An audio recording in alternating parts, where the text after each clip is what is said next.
Thanks for watching County Report this week. I'm Susan Kennedy. Montgomery County Police have a suspect in custody in connection with 3 recent carjackings of elderly men in the Wheaton area. The men were kidnapped and forced to draw money from their ATMs. In light of these recent events, Montgomery County Police have released some safety tips for holiday shoppers, and Officer Janelle Smith is here to give us some details of those tips. Officer, tell us what we need to do. Well, Susan, the Montgomery County Police Department has compiled a list of holiday safety tips for our residents that include tips to abide by when you're out shopping, when you're out walking, and while you're away from home during the holiday season. While out shopping, do not become distracted by your shopping. Stay alert and aware of those around you. Keep your car doors locked and keep all your packages locked away and concealed in the trunk of your vehicle. While out walking during this season, stick to well-traveled and well-lighted areas. Try to avoid shortcuts through woods and alleyways and other dark places. Also, a lot of residents tend to leave home during the Christmas season and the holiday season, and during that time, the police would ask that you try to attempt to make your residence look lived in. Have a neighbor pick up the mail and pick up the newspapers, or use timed lights to make the residence look as if someone is home. By abiding by these holiday season tips, we hope that everyone will have a safe and happy holiday season. Great advice, Officer Janelle Smith, and we want folks to stay as safe as possible out there, so take note of those tips. Also this week, a new bill that is aimed at changing driver behavior. The measure would allow the installation of traffic cameras in school buses to monitor vehicles that illegally pass by. If the bill is approved, drivers caught passing a stopped school bus could face a fine of up to $250. Officials say the measure is designed to keep students safe. And that's really what this is about. While a lot of people have always commented about red light cameras and speed cameras and said that they're primarily for revenue generation, that's not really what this is about, because you see in those areas where those cameras are that people slow down. And they're strategically placed in areas where we want people to slow down. The same thing applies to school buses. We want people to understand that it's important for them to heed the stop signs that are there. It's for our children's safety. And so that's primarily what this is about. But people will take notice. And as people start to hear that there potentially could be tickets that come out by them bypassing school buses, they'll think twice about the next time they decide that they're late for work and they want to jump around the school bus. We know that school bus violations are one of the serious traffic law violations we encounter, probably next to drunk driving and reckless driving. There's over 1,000 school bus routes, and that's more than we have police officers on the road to conduct effective enforcement. It's very hard to catch these violations, although every one of them is serious. So it makes good sense to use technology to help us enforce these laws, and more importantly, get the message out for voluntary compliance, because we don't want people to pass these school buses. I think it's a perfect application on the school bus, because all we're looking to do with this effort is to change the behavior in the immediate vicinity of the camera, and so I think it's a perfect application for it. The 2012 primary presidential election is around the corner, and it's causing certain challenges for the county's Board of Elections. Lorna Virgili has the details. Lorna? Susan, primary election is on April 3rd, and that falls during spring break. Now, the county needs 3,500 election judges and is having a difficult time finding volunteers. Election judges help run precincts on election day, but the early voting in the state is proving hard to find who will do this job. On election day, you obviously open the doors at 7 a.m. You have the whole check-in process when voters come in and they assist. You present your name, your date of birth, your address. Once you encode the card, you go to the next line, which is the voting unit judge. That individual ensures that the voting unit accepts the voting card, and that individual is prepped to initiate their secret ballot. The Board of Elections needs 3,500 volunteers who will be trained and will work at the polls 6 a.m. to 9 p.m. on primary election day. Another concern for that day is voter turnout. During spring break, many residents travel, but that should not prevent voters from casting their votes. So if you're going to be out of town on election day for the primary, you have early voting, you have 5 sites in Montgomery County, and you do have absentee voting that you could request an absentee ballot from the Board of Elections. Early voting will be March 24th through the 29th. To find the 2012 early voting centers or to volunteer as an election judge, visit www.777vote.com. carjacking.org. For County Report this week, Lorna Virgili. And speaking of elections, the city of Rockville recently inaugurated their new mayor and council at a reception and swearing-in ceremony. Our Rockville 11's Bridget Breuer was there to cover the event. Bridget? That's right, Rockville has a brand new mayor and council, and they were just inaugurated at the Rockville Senior Center. We had the chance to catch up with each of them to find out about their plans for the next 2 years. Can you tell us, Mayor, about what you're looking forward to for your next term? I'm looking forward to being a fiscal conservative. I will certainly be watching the purse strings very carefully. With the economy being in the shape it's in, and the citizens of this city everywhere are feeling the pinch. Looking forward to a great start to the new session of the Mayor and Council. I think there's lots of great ideas that folks have been passing around, both through the campaign and subsequently, and I think this is a good group of folks, so I'm hopeful that we'll be able to work together well and get things off to a great start tonight. I'm very excited. It's been a couple weeks since the election and it hasn't really worn off. It's such a great honor to be able to serve the people of Rockville on the council and be with my family and friends and celebrate this night. We need to continue the good work with the outreach to the county council, to Montgomery College, to MCPS. We're getting a new elementary school, number 5, over on Edmonston, and I think that's going to take a lot of interfacing between us and the school district and getting things going. And we have, the need of a new addition at Julius West, and the conversations come up about the cafeteria size. And there's a lot of things that we can work on, and if we work together, we'll get it done well. Well, I think we still need to worry about our economy and how Rockville fits into that. And, I'm very big on, can Rockville sustain its services for the next decade or two? Councilmember Valerie Irvin has wrapped up her last week as council president. During her term, Ms. Irvin led the council through one of its toughest budget years, creating a blueprint for addressing the county's long-term structural challenges. Thank you.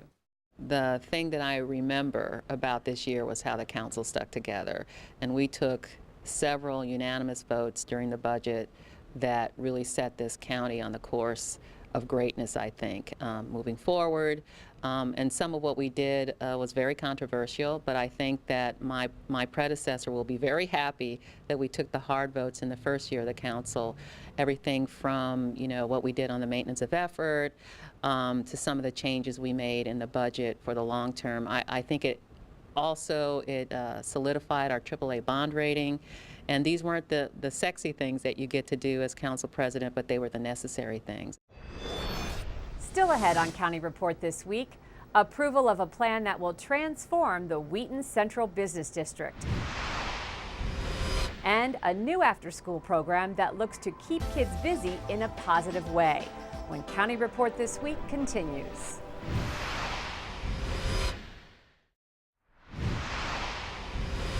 Welcome back to County Report. The community of Wheaton is gearing up for some major changes. The council has approved a new sector plan that will guide future growth in the business district that surrounds the Wheaton metro stations. Officials say they hope the plan will attract new businesses and residents, and it includes a provision that protects the green buffer between the Wheaton Westfield Mall and Kensington Heights. I think that the planning board did a very good job. I think there was a lot of community input. We did make some modifications, some tweaks to make sure that we're preserving, for example, the forest buffer around the Westfield Wheaton Mall, which I think it's really always, very important. This plan really had 4 main components. I wanted to preserve diversity, look at design, look at connectivity, and also environmental protections. And I think that this is really, truly important. We have an amazingly vibrant, diverse community there with amazing retail as well as restaurants. We need to work on maintaining that spirit. Connectivity has been a challenge, and I think that this plan really offers a lot of opportunities for that. The design, I think it's important because it protects our residential areas, and so you have a really good, I think, proposal in terms of making sure that you're doing a lot of your heavy-duty redevelopment around the metro station. After the final school bell rings, many students head home to an unsupervised afternoon.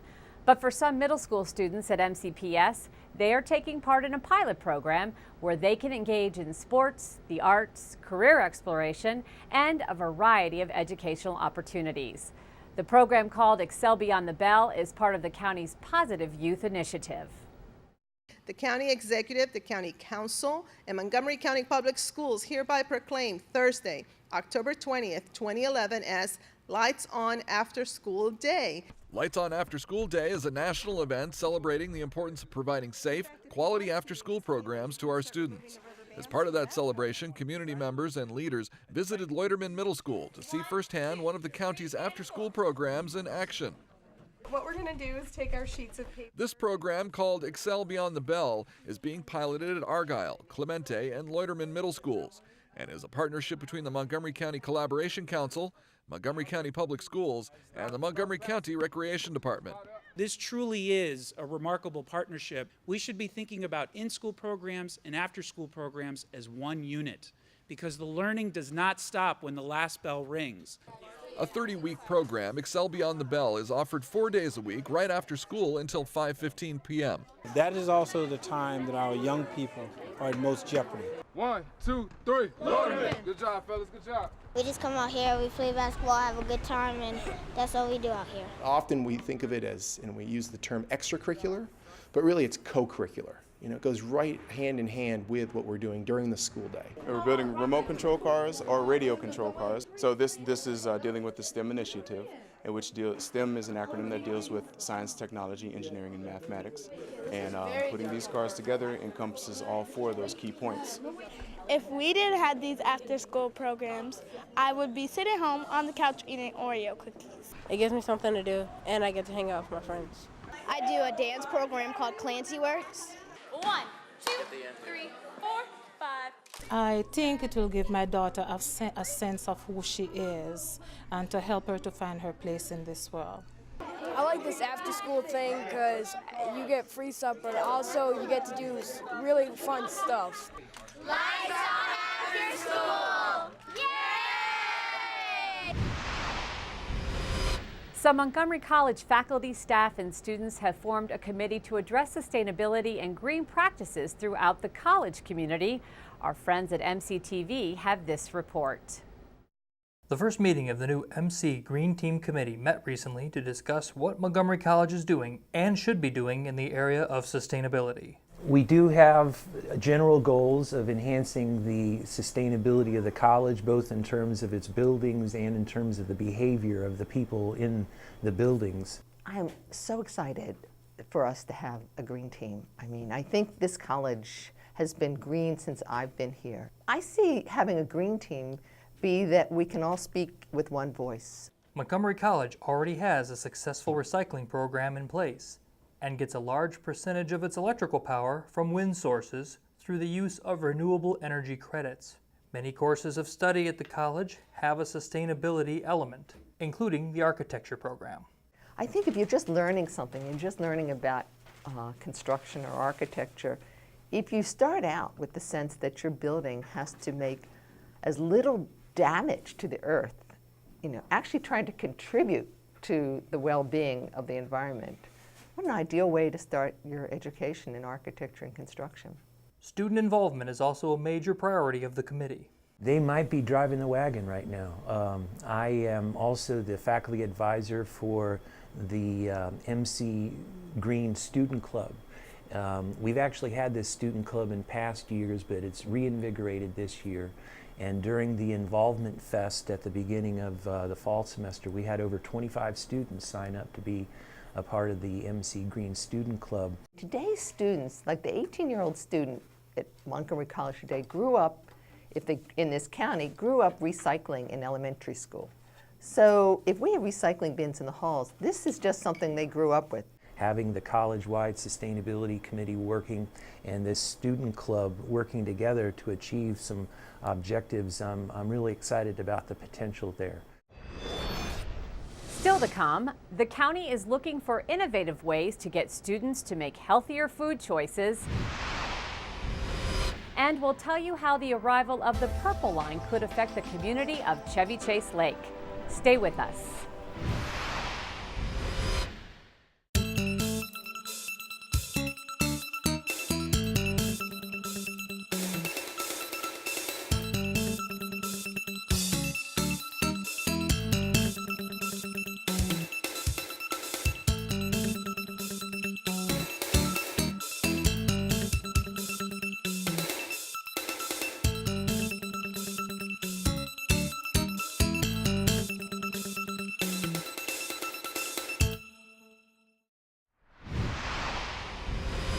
Welcome back.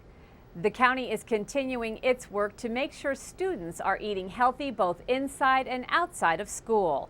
Recently, the council's Health and Human Services Committee met to learn about innovative practices in other jurisdictions aimed at encouraging students to eat healthier foods.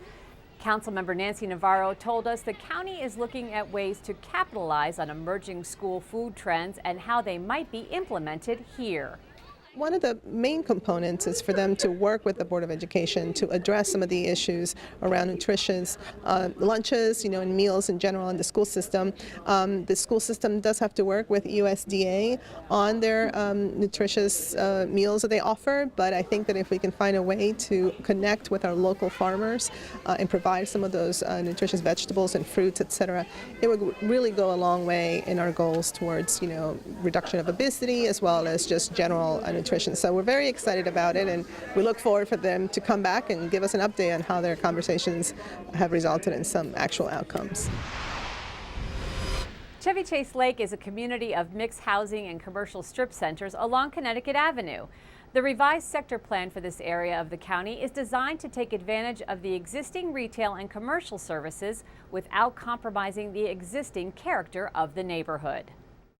I'm here with planner Elza Heisel McCoy in the Chevy Chase Lake neighborhood, where there is currently a sector plan that's underway at the planning board. Tell us what the vision is with this plan. The vision for the Chevy Chase Lake sector plan is to take a beautiful neighborhood, take a great place to live, and make it a little bit better by adding choices of places to go and places to live. Chevy Chase Lake developed as a neighborhood over 100 years ago. The streetcar line for Connecticut Avenue ended here. There was an amusement park. There was a lake that was used to cool the power station where folks from the district would come up and row on the lake. And so there's a lot of history. There's an established character here. And one of the things the sector plan is going to look at is taking the great diversity of housing, which includes affordable housing, market rate housing that's affordable for the area, and to make it easier to provide additional housing for folks to live here. Okay, let's take a walk now up to the corner of Connecticut and Manor Road and talk a little bit about the iconic Chevy Chase Shopping Center and talk a little bit about what might be planned for this area. This supermarket is a beloved place, and we've heard throughout all of our outreach that everybody wants, loves the supermarket and wants that to be here. In the short term, we're looking at trying to provide a little bit more housing options and a little bit more retail. There's a great mix. There's the dry cleaner, there's a hair salon. We're looking to keep that mix, but to provide some housing opportunities as well by putting mixed use on top. So we could have the supermarket, we can have the stores and restaurants, but then people could live above it. By providing additional housing here above the supermarket, that provides folks even more choice. But again, we're trying to keep the balance between the character of the larger community, the character of the shopping center. It's a very nice shopping center, and those opportunities for more shops for more folks to live here. Elza, let's walk back up to Connecticut Avenue and talk a little bit about how the plan might help people get around. Sounds good. Here we are in Connecticut Avenue. We know it's a heavily traveled road with lots of pedestrians using the sidewalks and the bike paths. How might the plan help these folks get around? The plan is looking at a variety of ways to make it easier for folks to get around the community. Right now, if folks want to come down to the shopping center or to some of the other places, they have to walk out to Connecticut Avenue. The plan is looking at a couple of different ways: additional bike paths, sidewalks, and nature trails to really give folks a better choice of routes to get to where they want to go. Well, we live in a world of changing technology where cell phones, computers, and social media are vital to our everyday lives. And to remain a key player in the global marketplace, the state of Maryland created the One Maryland Intercounty Broadband Network. Obi Wobi tells us more. Every week, we send our camera crews all around Montgomery County to bring back stories of interest to the community. Today, our camera crews are right here in MCM's very own Studio A for a very special event with the Rockville Chamber of Commerce. The Rockville Chamber of Commerce visited MCM Studios to discuss how Montgomery County will benefit from the Inter-County Broadband Network project.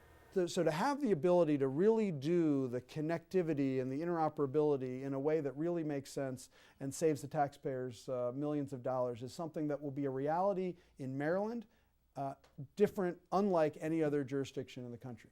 Howard County Executive Ken Allman, now serving his second term, is one of the key people driving this project. It's going to benefit Montgomery County families because children are going to get better resources at Montgomery County schools and all of the schools in Maryland. Public safety is going to have more technology and more ability to do its jobs. Last year, the federal government awarded Maryland more than $115 million in stimulus money through the Broadband Technology Opportunities Program. What we want to do is develop broadband applications and the physical aspects of it. We really want to bring the fiber to the various communities, and we actually have established a fiber warehouse to do exactly that. When finished, the Inter-County Broadband Network will connect the entire state of Maryland, hundreds of public schools, libraries, public safety agencies, and many more. For more information, visit onemaryland-icbn.org. Up next on County Report, Tom Pogue will be here with more news on improvements related to BRAC. And Kathy Stanhope has a royal pet of the week. We'll be right back.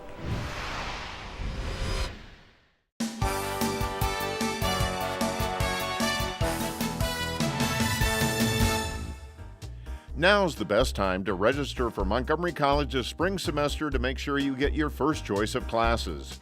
Choose courses from more than 130 majors and programs offered at our campus locations and online. Register today online or at any of our 3 campuses. And you can also register now for Montgomery College's winter session classes offered January 3rd through the 19th on all 3 campuses and online. You can register for this session online or at any of our campus locations. MC's video for the It Gets Better project is now featured on the national organization's website.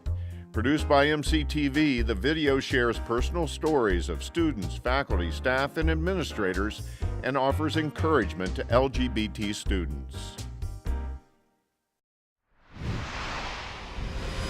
In our Pet of the Week segment this week, Kathy Stanhope has a dog named Duchess who might just be the perfect companion for you. Hi, this is Kathy Stanhope at the Montgomery County Humane Society with your Pet of the Week. And we are here today with Duchess. She walked in the room a few minutes ago and everybody in the room just said, "Oh, what a cute girl," which is true. There is just something very special and very cute about this little wigglewort we have here. She is a pit bull type. Not maybe all pit bull, but it's hard to say. She's just about 11 months old, and she's just full of energy, and she just likes everybody. She likes everybody and everything. She unfortunately was a give up. Her previous owner couldn't take care of her anymore, but she knows commands, she knows sit, and she knows stay, and she really likes to play fetch, and she loves to play tug, although you really shouldn't play too much tug with her. You don't want her to get aggressive. But she is just a sweetheart. She is wagging this tail, and she wants to go over and give kisses to absolutely everyone. This is a dog that you would love to have as a companion because she's just very friendly and very, very loving. This is a dog that you definitely want to come down and visit at the Montgomery County Humane Society. Give us a call at 240-773-5967 or visit us on the web at www.mchumane.org. You definitely want to check out Duchess here because she is an absolutely extraordinary, special little girl. She's not spayed yet, but she will be before she gets adopted, and definitely come down and see her. And remember, when you do come down to see her, we are always looking for towels, blankets, old rugs, old sheets, anything like that to make the crates or the concrete floors in the kennels more comfortable for the dogs. So bring the towels and the sheets and the rugs down and donate them to the animal shelter and come down and meet Duchess. You'll be very glad you did. Tom Pogue is here with this week's transportation update, and it's good news for folks who are affected by BRAC. Hi, I'm Tom Pogue, Community Relations Manager for the Department of Transportation. Here's an update for Montgomery County. The county has received $90 million from the U.S. Department of Defense for transportation projects in Bethesda.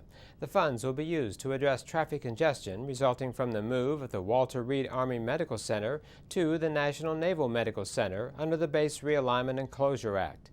These projects include $40 million for the county to construct the Maryland Route 355 crossing.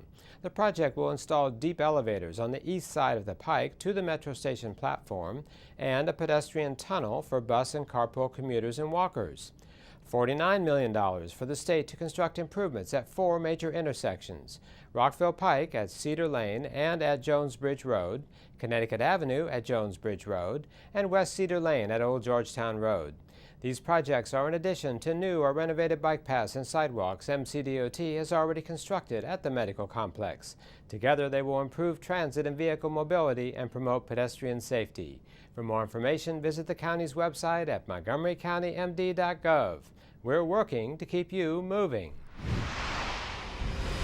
If you enjoy being outdoors and working with nature, then our friends at Brookside Gardens want you to share that love. The call is out for volunteer naturalists. Hi, my name is Jared Ashling. I'm the volunteer coordinator here at Brookside Gardens, and I'm here with our mascot, the frog, in our visitor center. And I'd like to talk to you a little bit about volunteering at Brookside Gardens. We have lots of volunteer opportunities here, from working out in the gardens as a gardener assistant to working with our Wings of Fancy exhibit in our conservatories. Volunteering here is a great way to get outside and get to know the gardens, but don't take my word for it. Let's listen to what some of our volunteers have to say. My job is making it better for the visitors. I just love to be here at the gardens because I meet so many interesting people during the day. I've enjoyed Brookside Gardens for nearly 40 years, and I figured it was time to start paying back. I'm here because I love the gardens. I come to walk here fairly frequently, and I'm also a librarian, so I thought one good opportunity would be to volunteer at the Gardens Library and help out with the book and magazine collection. If you're interested in volunteering, check out our website at www.brooksidegardens.org or give us a call at the volunteer desk at 301-962-1432. Well, that does it for this edition of County Report This Week. Be sure to tune in again next week for a look at what's going on inside Montgomery County. Thanks for watching.